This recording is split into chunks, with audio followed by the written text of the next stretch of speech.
that Mandali, that those who were with Baba, they are called Mandali. Those who served him while living with him. And day-to-day order Baba would give. It is not that he would not live, but yes, they would not say why this and why that. No. Just follow. And then, of course, they will follow. I'm telling this, that Mandali, those who were with Baba, they were called Mandali.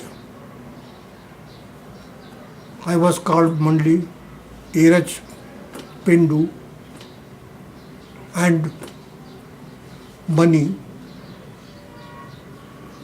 Mera. They are all Mandali. Now,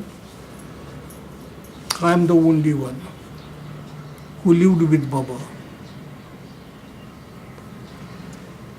wrote Lord Mayor, 20 volumes, and other books. So many books I have written. Mayor Sarod, Mayor Roshani.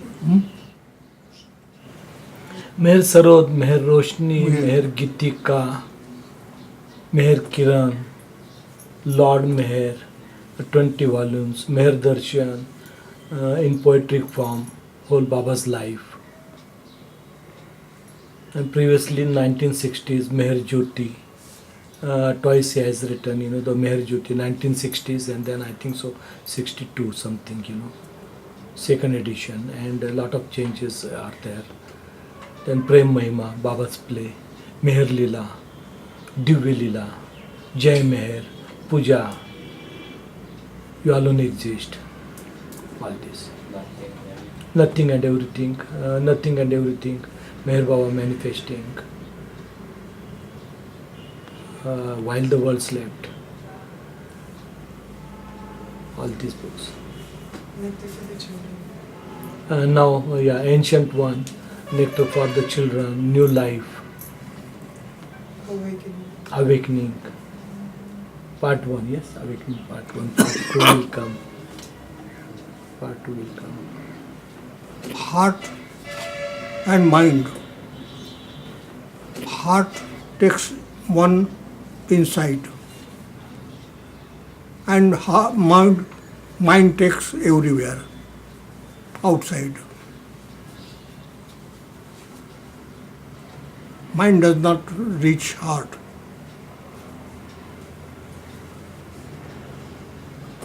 So about the Mandali members, they had to listen to Baba from their hearts? Yes. And we did not know. Now we use my mind, but this mind is secondary. First is heart. Whatever heart says, we just follow.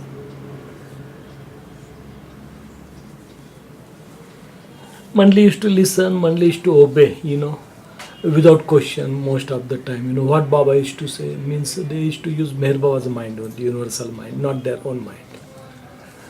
And who remains for longer period with Meher Baba, in his close one, they are the Mandali member. They are the Mandali member. Obedience.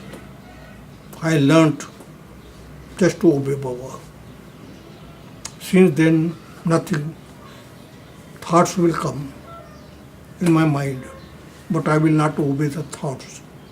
I will obey him, whatever he would say. The heart. Heart. Everyone, just follow whatever he would say. Just follow. And to follow him is not easy. many came, and from Pune, everywhere. So, but they could not, they would ask different things. But Baba would say, you tell. Other Mandali members, they were there. Iraj, he was the Mandali member. But you just reply. One day he was in the later years, he was saying, what is all this talk about being Mandali or not being Mandali? Who are the Mandali and what are they? What's all this talk going on? Anybody who loves me and obeys me, whether he's here or there, he's my Mandali, he or she. He used to say such things in various occasions. But later on, Baba specified that those people who are staying close to me, following my day-to-day orders, and in my close physical association, and who love and serve and obey me in all respects, and with whom I feel at home, they are my Mandali. So there are so many things that go to think that so and so is a Mandali and so is not. It's none of our business. Neither did Dheeraj ever assert himself to be a Mandali, or any of the Mandali did that, for that matter. So their focus was on the Lord, and they gave no importance to themselves, and just wanted people, tried to guide people in the same way. They felt that they were just pointers to Baba, nothing else. That's what they felt in reality. So at least that's what Dheeraj used to say to us, that I'm just a pointer. Don't look at me. I'm nobody. Don't let your focus be only on the Lord. So that's how the Mandali used to guide people to be with Baba, to be all totally focused on him, and not to let their minds be diverted into anybody else or anyone, and give any importance to other than Baba. Yeah. So, in my close association with Dheeraj, who was one of the close of Mandali of Baba, because he spent his entire lifetime in close association with Baba and serving him, being his personal attendant all those years. I learned a great many things from him as to how to obey him. He wouldn't make any show of obedience or anything, but the way he led his life, the way he was so detached from everything, and yet he was so concerned about the family and everything. That was the example that I could imbibe, and that has remained with me, that the focus of the Mandali was with Baba, and they led such lives that they provided a lot of guidance to the new pilgrims who came along.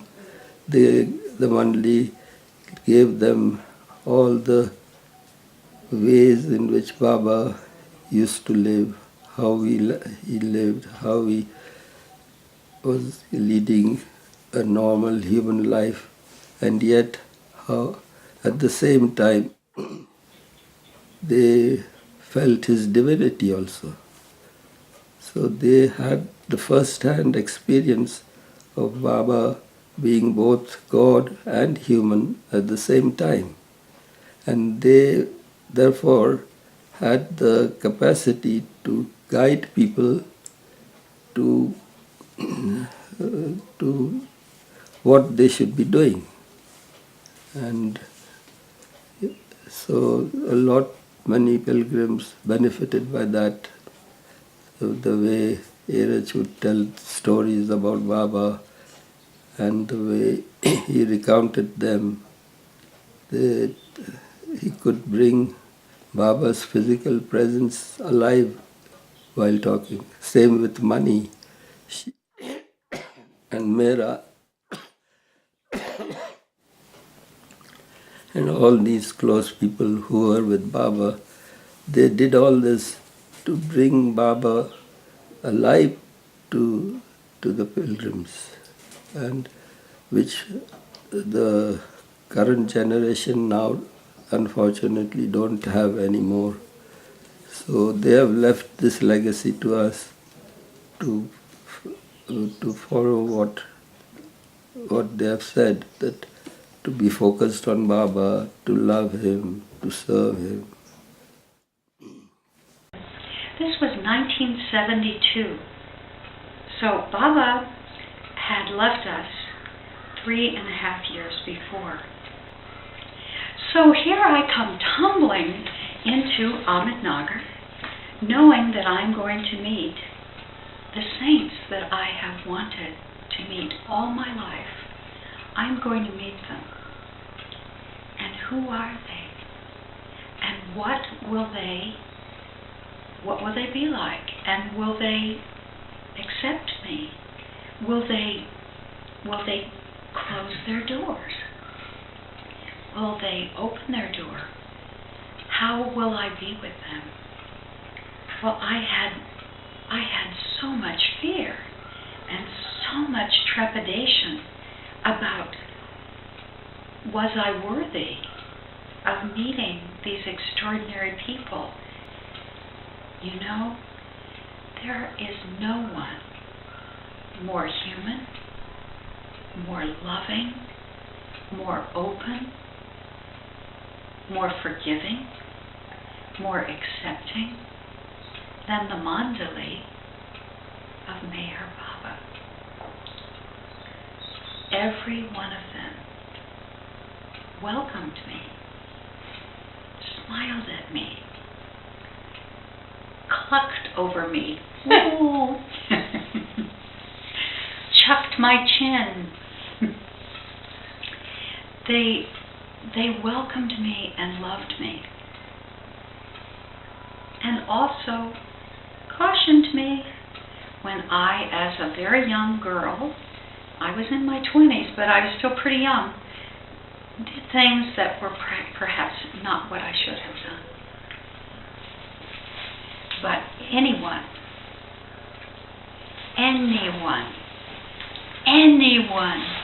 would have been treated exactly as I was, with love and attention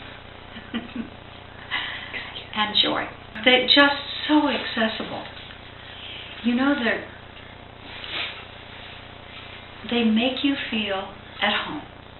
And the very first thing that was said to me by Baba's sister, Mani, she came around the corner onto the tin shed at Marazad and said, "Marilyn, there you are." Came over to me, threw her arms around me and said, "Welcome home."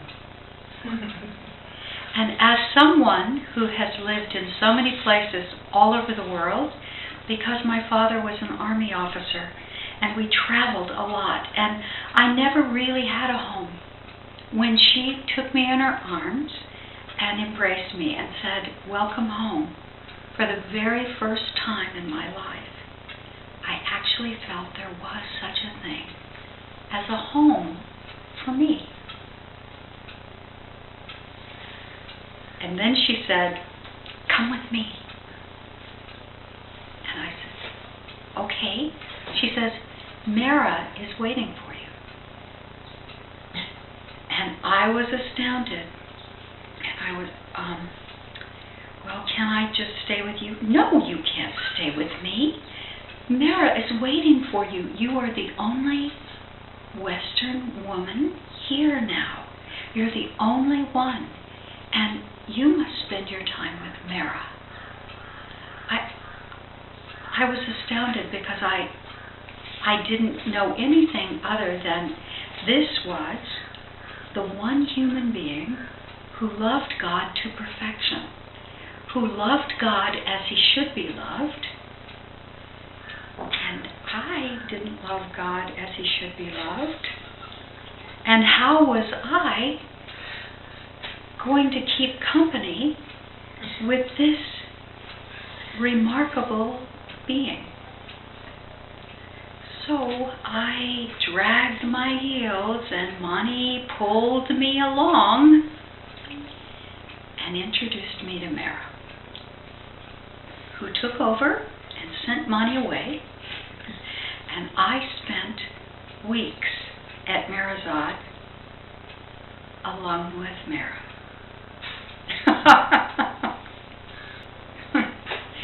The Maharani of Baroda came, and she was going to take Mara, Mani, and Meru to Baba's tomb in her car. And so Mara said to me, you come too. So the Maharani drove the car. Yep. Meru rode in the front seat. I took Meru's place in the center between Mara and Mani. And Mara said to me, have you been to Baba's tomb? And I admitted that I had. I had been, I believe, once before. And she said, do you know how to worship near Baba? Do you know how to take darshan? And I said, no, I didn't know that she would have a particular way that I was to take darshan. And she said, don't worry, I will show you how to worship near Baba.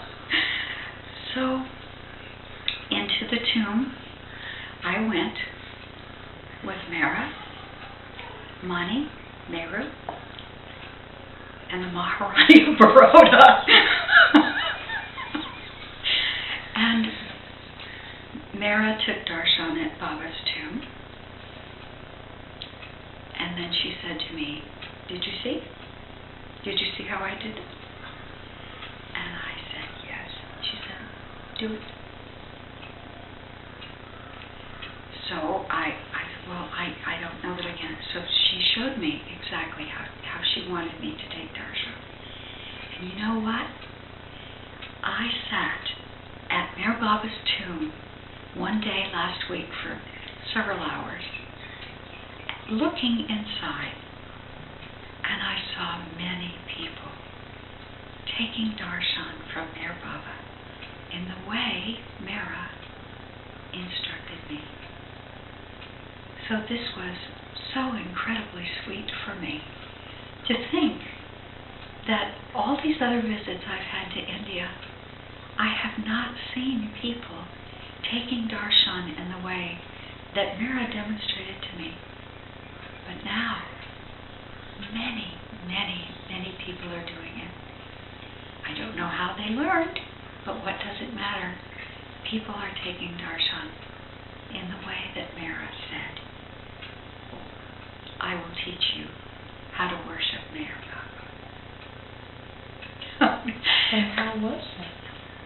Well, she told me to kneel down at the foot of the marble slab and to place my hands on either side of the marble as if I were embracing Baba, and to kiss the cloth that is on the tomb and to place my cheek down upon it, to go back again and to kiss it again, and then to turn my cheek and kiss it again. And then both arms are extended out around Baba's marble as if I were actually embracing him. And that is how she told me to worship Meher Baba.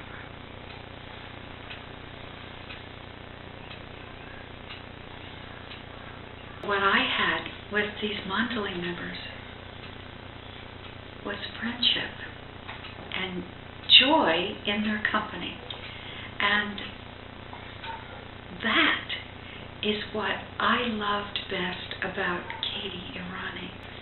Katie was elegant, royal, beautiful, beautifully dressed. Her hair always was in place.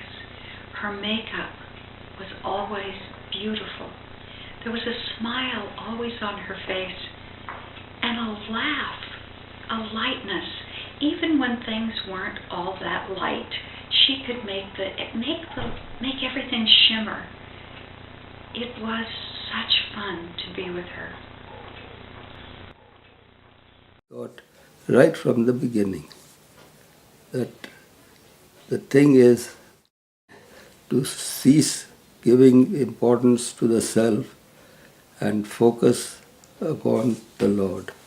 And that's what those people who stayed with Baba for most of their lives and spent their lifetime with him, they just were there to love, serve, and obey him.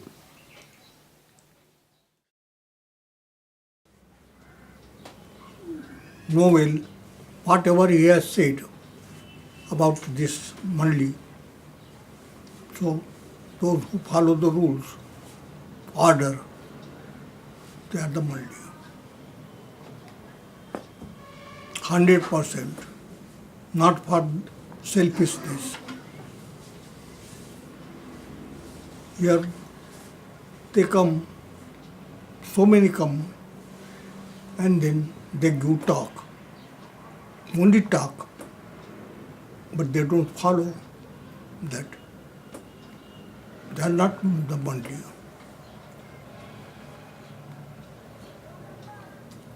Mandali, that is, this I does not come.